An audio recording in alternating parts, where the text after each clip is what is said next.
Okay, here we are for the unboxing of the E-Flite T-34 Mentor 25 ePTS, which stands for Electric Progressive Training System.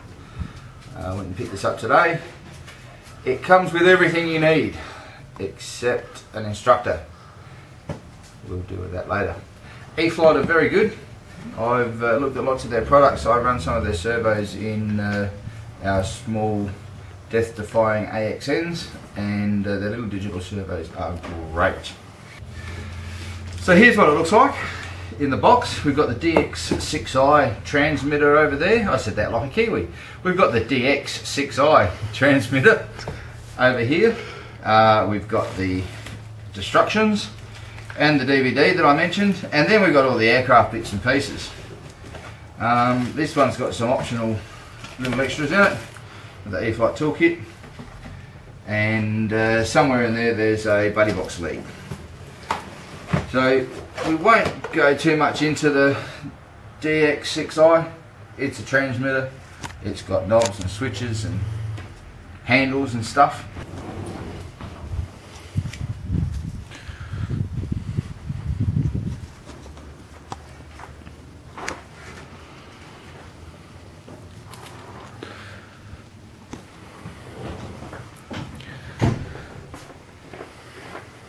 Look at that, like magic, I'm back. I couldn't find a hobby knife, but I found a scalpel. That should bother some people. No, I actually use scalpels instead of hobby knives because they're far more replaceable, they're sharper, and I find them to be much better quality than once you cut a couple of times with cardboard and papers and stuff with a hobby knife. It tends to render itself useless pretty quickly. The other thing with scalpels is you've only got to put a little nick in it. It tends to make it easy to cut. Okay, so this is our vertical stabilizer and rudder. And it's got some really interesting looking spars and bolts and stuff in here. It actually pays to note that this is not a foam aircraft, unlike a lot of the stuff that's on the market. This has got the ultra coat. And it's got a balsa wood and plywood frame. What I'm going to do is lay these pieces out, and this is one of the wings. Now the wings have got the droops, you won't be able to see it through the plastic, and I got this from E-Flite in Adelaide. You can find them at modelflight.com.au. They've got a pretty good site there. So here we are with the horizontal stabilizer. Once again, very good condition, very well made, very nice feel about them, and that's something that you don't get with a lot of model aircraft parts these days. Things that are made in China tend to be seem a little bit crappy. These are not. These don't have that feel about them at all. They've got a bit of weight. That said, there's not too much. When you look at the clevises and the piano wire that they use on these, not that crappy little wire that's a quarter the size of this, and the actual control horns and things like that, this is quality material. This is actually worth the money. I'll just pop that there very gently. Now I have to tell you, getting to this part, it's looking very nice. There's a box here that looks like it's got a heap of stuff in it that's just not going to render to me at the moment. So here comes the fuse.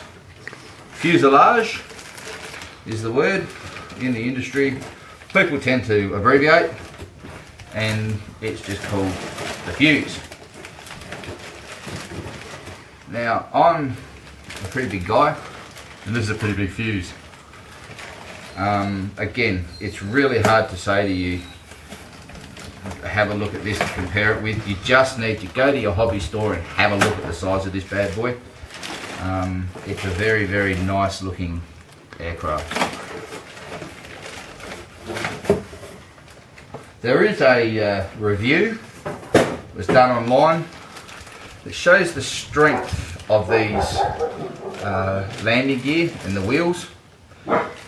And the guy actually, I'm not going to do it, but the guy actually gets the plane and he bounces it folding that wheel back almost right the way to the bottom of the fuselage.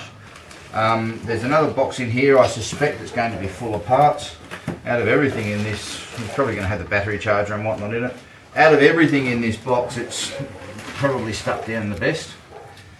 So what I might do is just cut the tape and take the pieces out of it one by one rather than try to remove the box. Here you go. Now there have been some complaints online. That's the battery. It's a 3200 milliamp an hour 3-cell LiPo. It's actually, I'd swear it was only a 2-cell looking at it. It's got 15C on it, so it's only a 15C discharge. I'll get more into this a bit later, but it's a nice looking little battery. It's actually smaller than my 3-cell batteries, the 30C batteries that I've got. And yeah, we'll see how that goes with the centre of gravity and whatnot. That looks like the tail cap. It's got screws in the bag. Yeah, this is supposed to come with a charger. It apparently doesn't, unless it's hidden somewhere I don't know about. Wow, this gear, like, I just can't express to you how strong this looks. If you look at just about any of the other trainer aircraft that are available at the moment, the landing gear I'm holding in my hand, these wheels and the support structure for them, the I don't know what you call the struts. I mean, man, I could not put this in a vise and bend it by hand. That's how strong this stuff is. It's just amazing to look at. So I'm really, really impressed. There's a bag of bits and or pieces. I'm really a little bit concerned about the fact that the charger's not in here. Here we have the aluminium spar for the wings. That's the unboxing. I'll quickly open up the DX6 box. Here it is. Look, you know, Spectrum, there's a lot of controversy, there's a lot of talk about Spectrum. People love it, people hate it. I have a Futaba 10CG. I've got that for a very good price, and I was quite happy what I paid for it. I decided to go Futaba for a great many reasons, but you know, these seem like good little radios. Lots and lots of people are using them, and again, it's like anything that's mass produced, you're going to have problems. I mean, you can go and pay $80,000-$90,000 for a car and you're going to drive down the road and it's going to go tick tick tick when you turn left. That's why they bring out a Series 2.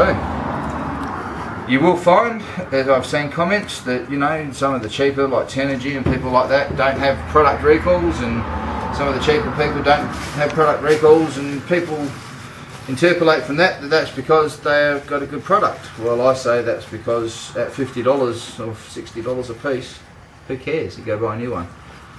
When you're paying $200 or $300 a piece, or $500 or $600, or if you're getting into the 14 and 18 channel and you're up around the $2,000, $1,500 to $2,000 mark, yes, they do product recalls, because people that are paying that much for aircraft receivers and transmitters are paying a lot for their aircraft. This radio, this aircraft, this setup, this comes together basically in a sense that you can fly with an instructor. I'm going to say this time and again with this plane, with an instructor. This is not a forgiving aircraft if you hit something hard and heavy. It's just not. If you have a hard landing, it's going to forgive you because it's built for that. If you have a bit of a nosedive into the pavement when you come in, the prop's going to forgive you, and if not, it's going to cost you $10 or $12 or $15 to get a new prop. If you hit at a 10-metre drop or a 30-foot drop at no speed, what you'll have is a bitzer here and a bitzer there. And that's going to be an expensive proposition. Trying to get permission from the missus to go and buy parts for your plane that you crashed because you wouldn't wait until you went down the airfield and did the right thing. You can tell I've been there, right guys?